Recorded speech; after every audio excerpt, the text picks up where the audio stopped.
Metal Universe, we are, of course, Metal4Metal with our third episode. Our first episode, of course, covering the Testament concert we saw. Our second one, I think you saw, was the Metal News, which is what we're going to be bringing to you every week. I'm PJ Steven. This is my buddy Dennis Parker, of course.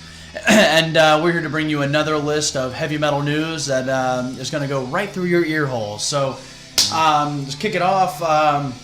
I want to say I've been listening to a lot of... I've actually been listening to that Megadeth live album. Which one? Countdown to Extinction one? Yeah. I started watching the DVD of it the other day just because I don't think I've ever seen the DVD. I've just listened to the album version. It's really good. It's still good. I mean, the crowd version's cool, but just Dave always makes me laugh, like when he's talking to the crowd. Right, yeah. And he's always just like the one that makes me laugh that I always quote is when he's like, a couple of years ago we came out with this album, I don't know if you heard it, it's called Countdown to Extinction. And everyone's like, yeah, and he's like, have you heard that album? And everyone's like, yeah, we just... Yeah, that's why we're here. That's why we're here. That's why we're here, Dave. It says it on the ticket. Yeah, it says Countdown. It says it that this is the tour. If you just see... Yeah, skin of my teeth. Let's go. That's cute. That's cute. So I'm listening to a lot of Megadeth. Nice. And just that record, really, which I thought was really good. And then that Countdown to Extinction record itself was just fantastic. The studio version is, in of itself, is great. And then they did like the bonus with Crown of Worms or Crown of... I think it's Crown of Worms. Yeah, and I dug that too. Yeah. What have you been listening to? What's been in your Well, ear actually, a lot of what I've been listening to has been recommended by the audience, actually. Since the second episode of Metal4Metal has been spurring debate, spurring conversation. So a friend of the show, Ellen, she recommended me check out a band called Viper. This is kind of like an old school power metal band, like very similar to early Halloween. Really cool, right up my alley. Another friend of mine, Kevin, he mentioned it's called Let the World Burn. It's like a coalition of these black metal bands from Poland, and they got together and they started this scene. They're going out there fucking up shit. Not so much my cup of tea, but he suggested it. I listened to it. I recommend everybody do the same. Check it out. See if it's your cup of tea too. Definitely down with black metal. It's just a little bit more raw for my taste. It's very raw. It's good stuff. That's what you gotta love about heavy metal music. You can look up a band that's been not together for years, but it's still new music, and it's still new heavy metal, and it's amazing. Yeah. And that's the part that you gotta love about heavy metal music. And we're going to get right into it right now, ladies and gentlemen. Actually, before we get into the news, one little piece I wanted to throw in. Metal4Metal.com is up and running. Oh my God, how do I forget? Yeah, our website is finally up and going. Okay, here's the spiel with the website, right?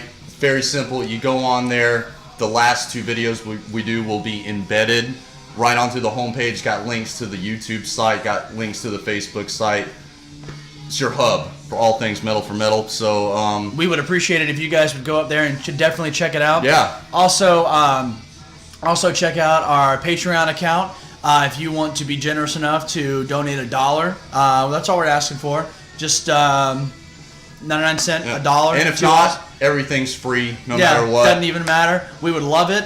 And if not, that's fine. We're still going to be here every week to bring you the best heavy metal news. But as they say, are we worth $1? Yeah, I think we're worth $1. I think it's worth $1. I think our voices alone are worth just $1. Also, playlists are now up on our YouTube site. That is true. We finished that last night. Yep, got playlists up. I'm kind of trying to incorporate things. Like I got some of the Viper stuff on there. Pretty much anything that we're into, anything that the audience is into, that comments on, we'll put it in the playlist. Create like a collaborative effort, and we can all, just sit back and listen to, a big playlist. Kick-ass heavy metal, yeah. And it's going to get you through your work day, like whatever's going to get you going through, through your Fuck shit. It. Let's listen to some metal. That's all we do. Want to get on to the news? We can get on to the news because that's what we do, right? That is what we do. I dig it. I'm very excited for this news, by the way. Yeah, there's actually some really good stuff on here. There's some really good stuff. Yeah. Like we said, we don't always want the news to be exactly, what we're into, but this week just so happens there's a lot of shit that we like. Unless you guys wanted us to cover Linkin Park going on tour with Machine Gun Right. Kelly. I mean, which really- then I figured, I don't care. Yeah, I don't give a fuck. Yeah, I sorry. But it's all up to you. It's all up to you. Yeah. You can spend money on that. But I'll spend money on this. Yeah, right here. Okay, our top news story. Ozzy Osbourne and Zakk Wylde are back together Oh again. my God, I can't believe it. Because I love it. I love Who the fuck it. doesn't? Yeah. Alright. For the first time in more than a decade, Ozzy Osbourne and Zakk Wylde are together again. Known as one of rock's most lethal singer and guitarist pairings, the two will hit the road for a series of shows in the US beginning July 14th. While they performed together over the years, these shows are the first collaboration for the duo for a full tour since 2006. These dates also mark Ozzy's first solo tour in the US in years. Ozzy and Zakk's first teamed up 30 years ago when Zakk joined Ozzy's band in 1987. They last recorded in 2007 on Ozzy's Black Rain album. That was a great album. Yeah. And you know what was their first record? No Rest for the Wicked, right? That was the first one That was the first one Zakk they did, was on, and that was right? 87? Yeah, that was back in the day. That was actually the first Ozzy album I ever bought. That's right. It Yeah, was. that was the first one I ever was. bought. Yeah, it's And, really good. You know, I mean, like, you know, you can talk all day, you know, Randy Rhoads being the best guitarist, and I get that. I really do. I'm not taking anything away from him. But I think Zakk Wylde brought that more raw power Absolutely. to Ozzy Osbourne, and I can understand that. Not that I'm downing any of the guitars, but and Zakk Wylde has his own look. I mean, Black Label Society, terrific heavy metal band. Also, I've seen recently on YouTube. You can look it up as well. It's like Zakk Wylde doing an acoustic version of NIB from Sabbath, and he did it specifically for the Sirius XM radio thing. But dude, it is just a beautiful rendition. It is fantastic. I think Zakk Wylde's got it all. I'm excited for this tour. I really am. Yeah, I remember whenever Zakk left Ozzy. You know, I don't really remember. It was kind of a mutual split up. I remember Ozzy saying that he just felt that the new Ozzy stuff felt too much like Black Label Society. I don't necessarily agree with that. I don't think it sounded like Black Label Society, but it definitely had more. It definitely had a distinctive Zakk Wylde sound to it. So maybe that's what he was trying to get away from. But it's really great to see them back together. I mean, and I wonder if this is going to be with a new album or if it's just going to be a new tour. I mean, and we don't know. This comes from Blabbermouth, correct? Yeah, The next three stories, I believe, are from Blabbermouth. Okay. Yeah. So I'm not sure if this is going to be a new album or just a new tour. Either way, even if you've never heard Zakk Wylde cover things like Bark of the Moon, Over the Mountain, Mr. Crowley, it's all fantastic stuff. He really unlocks that Randy Rhoads feel. And gives it that own little raw Zakk Wylde taste. Plus, that bullseye style guitar is... Right on. Are you fucking serious? Yeah. That is amazing. I have that skin on my PlayStation 2. I have it on my Guitar Hero Yeah, guitar. on the Guitar Hero. Like, yeah. He's that cool. It got on the guitar. He is that cool. It got on the Guitar Hero controller. All right. All right, number 2. Also comes from Blabbermouth. Rob Halford says Judas Priest is putting the finishing touches on their new album. Speaking to Planet Rock's Paul Anthony, Halford commented about the progress of the recording sessions for Priest's new disc. That's Mo the cat. Mo the cat. What's up, Mo? All right, let's keep going. He likes metal. Yeah. Rob says, I won't say that we're into the recording process, but we feel like we're coming to some of the final moments, and it's just great to watch how the record comes together. From the early days when there was just me, Glenn, Richie sitting in the studio with a couple of guitars and, just doing what we do. You start the day with nothing, and then in the day, potentially, you've got a great classic Priest song that may live forever. So, who knows, I mean, like, we know that they're coming to the finishing touches on it, but, I mean, is it, I don't know. I don't think it's going to be this year. I'm a little torn, and I love Priest. Don't get me wrong, this is what I have playing in the background, Screaming for Vengeance. Priest is one of my favorite old school heavy metal bands. Even their first record, Rock and Rolla, I think is fantastic. Corny cover and such, Coca-Cola, whatever. But it's fantastic, man. Even Hellbent for Leather and British Steel. British Steel, although they got away from that new wave British heavy metal feel, it still was amazing. Songs like Grinder are still... it's gonna put you in a heavy metal grinder! And then my Metal Gods. I mean, it's all good. Even Point of No Return and, dare I say, Turbo are still classic heavy metal They albums. just re-released Turbo, They didn't just they? they did the 30th anniversary thing. Yeah. But this is where I'm torn. I love Rob Halford, don't get me wrong. But I don't know if he still has it anymore.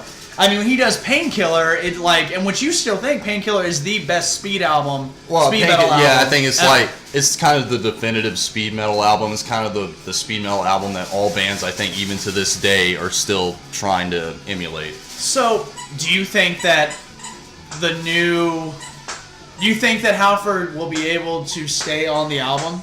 Like, with that voice, I mean, I'm not putting my words out. Well, I think he definitely, on the album, there's so many Pro Tools and recording things that they can use these days that I'm sure they can make them sound good.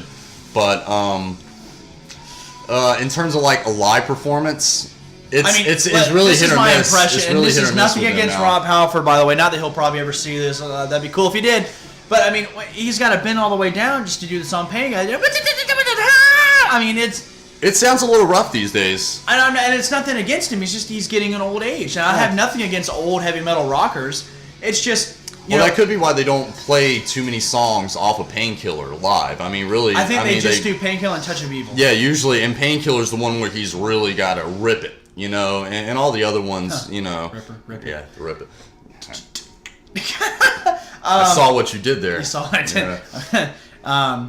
Only you ever see what I do. So, anyway, what are your opinions? Do you think that it's time for Rob Halford to hang up the towel, or do you think that... No, I don't think he should hang up. The answer, no. Do not hang up the towel. I'm just saying. Don't do it. I'm just saying. No. I mean, I don't want to see it, but I just hope it's good. Like, I just don't want any more super progressive. Well, did you like their last album, Redeemer of Souls?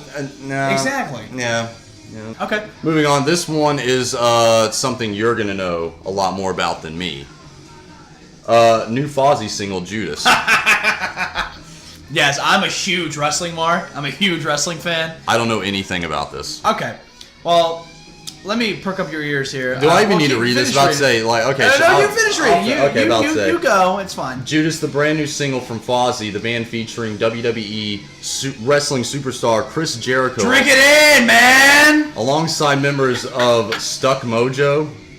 Received its world premiere Sunday, April 30th on the BBC Radio 1 Rock show with Daniel P. Carter. Judas is the title track of Fozzy's new album, which will be released this summer via Century Media. Jericho told the Front Row Report about what fans can expect from the new discs. It's definitely a step up. The next step is an extension. We really put a lot of stock in bands like U2, Guns N' Roses, and Metallica, and I think the best example might be David Bowie, where there's always different styles, different eras, but not completely changing what we do. So. Yeah, Chris Jericho started his wrestling career in I think it was 92, 93. Came through ECW, WCW. Now he's big into WWE now. He started Fozzy in 2000. When he put out Fozzy, it was the self-titled album, and it was nothing but covers. It came out in 2000. He made his debut in WWE in 99. So if you can imagine, between the years 99 and 2000, he was starting his wrestling career in a new federation, a new company, I guess, while making a heavy metal band and recording and touring and all that noise. Well, the first record was something but covers. He had The Prisoner by Maiden, Stand Up and Shout, Eat the Rich by Motorhead. Really good stuff, and he can sing his ass off. He's also on the All-Star Tribute to Iron Maiden that in our first episode I had Testament sign the CD because Chuck Billy was on it. Chris Jericho actually sings The Evil That Men Do by Iron Maiden. So 9 years later, Fozzy puts out an actual record with actual songs that they've written with a few covers thrown in. But now I guess this new record is going to have no covers at all. I'm very excited to see it. Okay. Chris Jericho, he has a lot of passion for heavy metal. He's been on That Metal show a few times. He goes to a lot of shows, obviously. And he has a really cool look for heavy metal. He's a hell of a front man. I've never seen him. I would love to. But I've only seen him live, like wrestling and such. But yeah, he is a really cool dude. He's a big Maiden head. And he's always up in the irons. And it's cool to see someone who does something you love two times, Very cool. Wrestling and heavy metal. So I look forward to a new Fozzy album. If you haven't heard of Fozzy, definitely try and check them out. They're definitely worth a listen or two. And if you don't know who Chris Jericho is, people who don't know who Chris Jericho, you know what happens, Dennis? When you don't know who Chris Jericho is? I don't know. You know what happens? I You just made the list! I knew I was going to find out. So that's where that came from. I've been waiting for that. I've been waiting this entire I can tell it's been building up for a while. Yeah. Wow. Okay, so that's where that came from. That's where it came from. He just came out one day and started it. And you know what happens, Mo? When you step in the recording, while we're recording our show. Did Mo make the list? Mo? You just made the list! He doesn't care. It is what it is. He doesn't care. Alright, continue. The next bit of news is a single that I know a little bit about. Iced Earth are rage personified on a new song, Seven-Headed Whore. Seven-Headed Whore? Yeah, great. Sounds like my ex. Great. Kind of looks like her, too. Incorruptible, the 12th studio album from Iced Earth, is set to arrive on June 16th through Century Media. The band Wet Their Fans' collective appetite are performing the new track, Great Heathen Army, on tour. And now the first official single has arrived for the hard-charging Seven-Headed Whore. The concise cut, just over 3 minutes in length, is classic Iced Earth, boosting a powerful, memorable chorus, as always, balancing the more rigid, dynamic aspects of their sound with a catchy refrain. New Axeman Jake Dreyer was not part of the writing process, but did contribute guitar solos to the record, putting on a fireworks display on Seven-Headed Whore. Now, I didn't write that description, but I agree with it. The last couple Iced Earth albums to me were solid, they were good, but there was really nothing on it that really popped out to you? Popped out. I can understand that. Even the last album that I really paid attention to was The Glorious Burden, and that was a long time ago, and a lot of people didn't even give a shit about that one. For a lot of people, the last one was probably Something Wicked.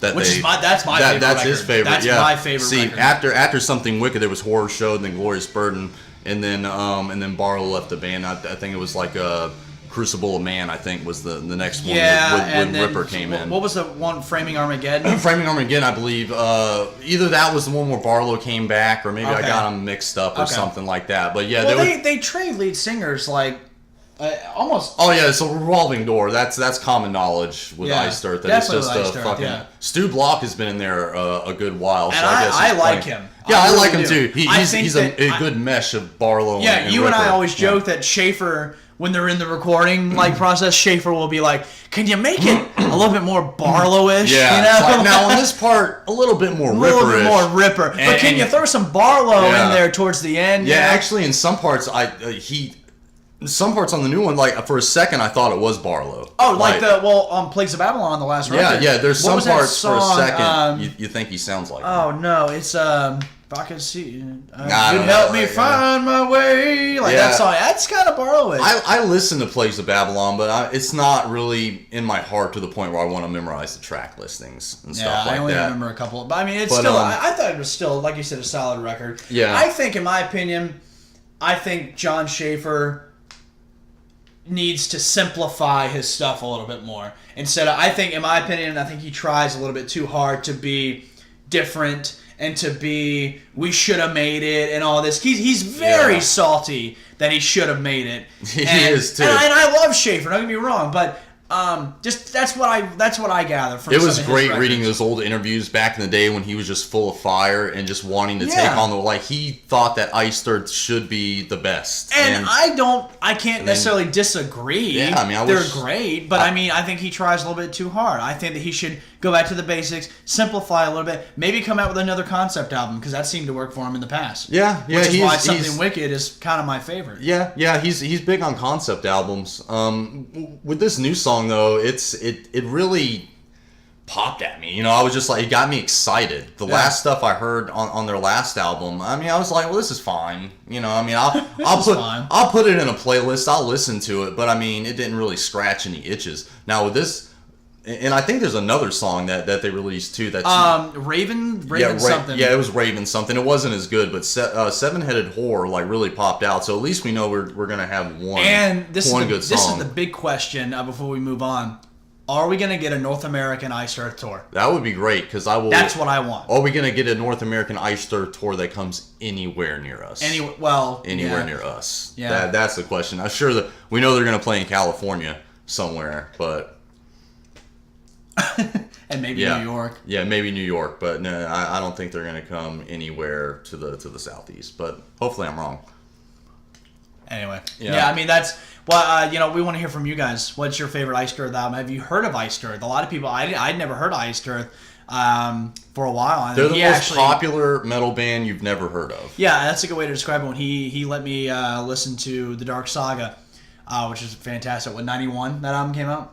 Dark Saga, I think. Yeah, it was right around there. And then of course he knew I was a big Maiden fan, so he let me listen to Tribute to the Gods, and them covering Number of the Beast and Hallowed Be Thy Name is fantastic. So I'm into that, and that's what got me into Iced Earth. So how did you hear about them because they're not on mainstream media? No. So, or were you just a comic book fan and saw the Todd McFarlane stuff, and maybe? I think a lot of that probably is a lot. I was gonna say with the Dark Saga during the big Spawn fad, the '90s, they probably just bought anything Spawn. So I guarantee there's some people who start listening to Iced Earth just thinking it was some kind of. If you have never heard of Iced Earth, I would definitely recommend checking out the Dark Saga, or I would start at the very beginning with their first record, Iced Earth. Night of the Storm Rider is the best. That is the correct answer, but.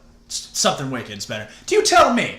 What do you think? I think Something Wicked is better. Night of the Storm Rider is great, but Something Wicked, that trilogy kills all of it.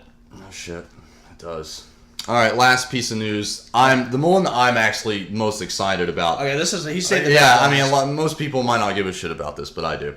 Demolition Hammer will celebrate the 25th anniversary of its second album, Epidemic of Violence, by performing the LP in its entirety at a special show June 24th at the Grammars Theater in New York City. There will also be special 25th anniversary Epidemic of Violence merchandise that will only be sold at the show and will never be manufactured and sold again afterwards. Now, the thing about Demolition Hammer is that this is a band I got into by a recommendation early on in the day.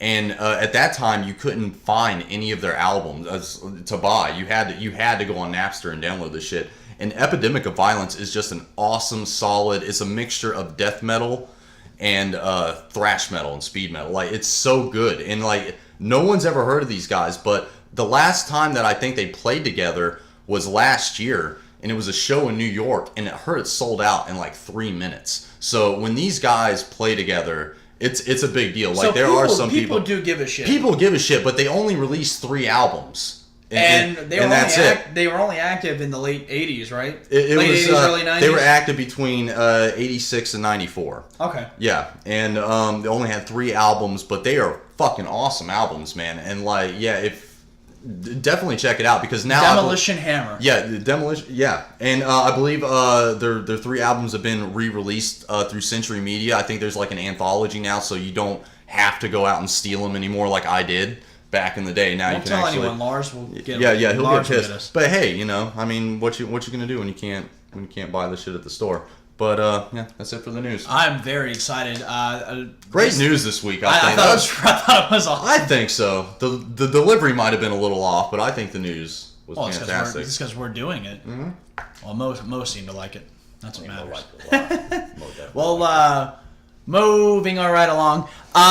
We're going to get into our topic of the week before we close out the show. And this is something I'm very personal about, something I'm very passionate about, and it is what got you into heavy metal. And I didn't want to deep thinking. I didn't want to think about this question. I wanted to think of it right on the fly, and I hope you guys have the same. Takes me back. Have the same privilege I do of just thinking about it and just tell me what you got. I have to say, I think it was the influence of my cousin Kim, lived in Greenville, North Carolina. Shout out to you, Kim. Love her to death, and your son.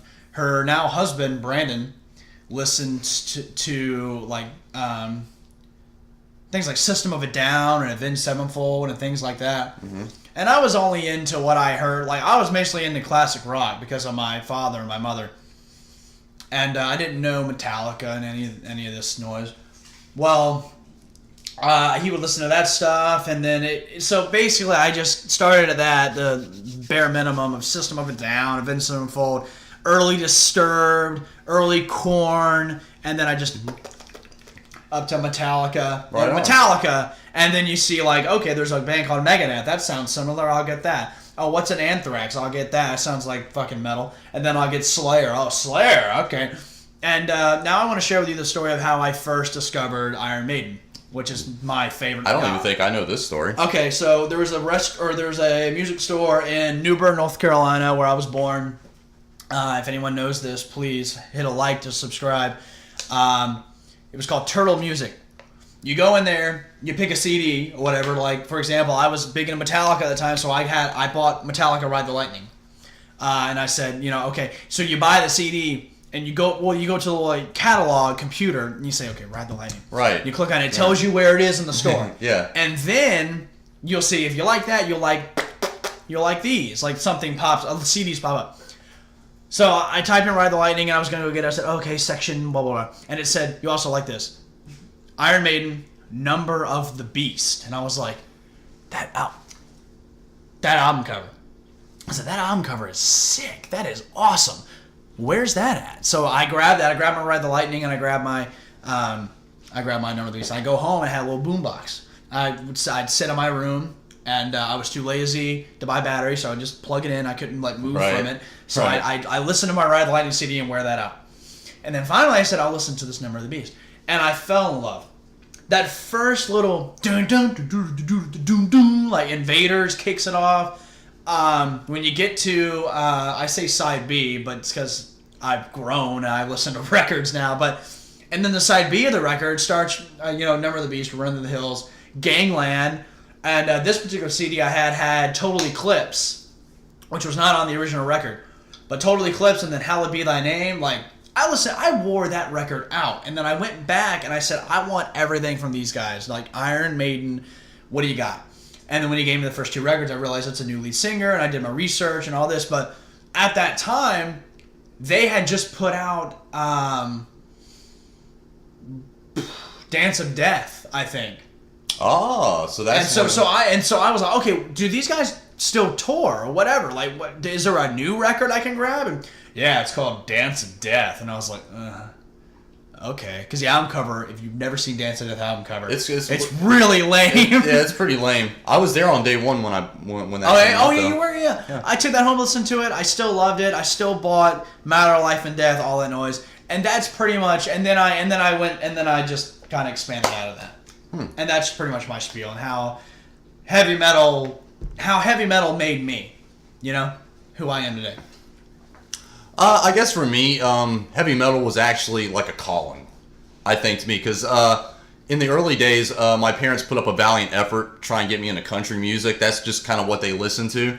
And, there was a couple songs here and there that, I kind of liked, but it never... Took a fine time to leave. Yeah, it was just like, that's fine, about how your dog left you and your wife peed on the carpet, but, there's so many songs about that. I can't relate to that. And then later on, my neighbors who lived next to me, they were really into rap and hip-hop and all that, and tried listening to that. And, again, there were some songs I liked here and there, but, it wasn't really me. And then around middle school, there was this kid... Brandon Pervesk, actually, and he had this Marilyn Manson shirt. You know that, Brandon Pervesk? Yeah, I think he's my friend on Facebook. Hopefully he's watching this. And he had this Marilyn Manson shirt, and I think it said, like, Beware of God on it, right? And I was just like, oh, wow, well, this guy's trying to start some shit, Like, let's see what this guy's into. So I go out, and I went to Cat's Music, and I bought a Marilyn Manson album, and I was like, this is fucking cool, Like, this guy's out. Do you remember what album? Yeah, it was Portrait of an American Family. That's such a good record. Yeah, it was his first. That's such a good record. Yeah, it was his first one. And actually, my parents found that album and they took it away from me, which made me think that I'm not supposed to do that. I'm not supposed to do this. Is some serious shit, right? So that really got me into it. So you got into it because you weren't supposed to get into it. Well, not really. Well, maybe that helped drive it a little bit more, but I genuinely liked what I was listening to. But then on top of finding out that it was, taboo. So that was something cool about it. So then after, Marilyn Manson was really my first rock and roll band that really got me into it. And then, I progressed in 9 Inch Nails, Rob Zombie, got into early Korn. And I believe it wasn't until I got Master of Puppets. One of my friends asked for it for his birthday. and I bought it for him. But we were friends, and friendly with each other, so I knew it'd be cool. So I opened it and I listened to it before I gave it to him. I knew he wouldn't give a shit. Maybe he did, but I loved it, and I was just like, oh wow, this is a lot different than this. So you kept the CD and you put a CD in its place and gave it to him.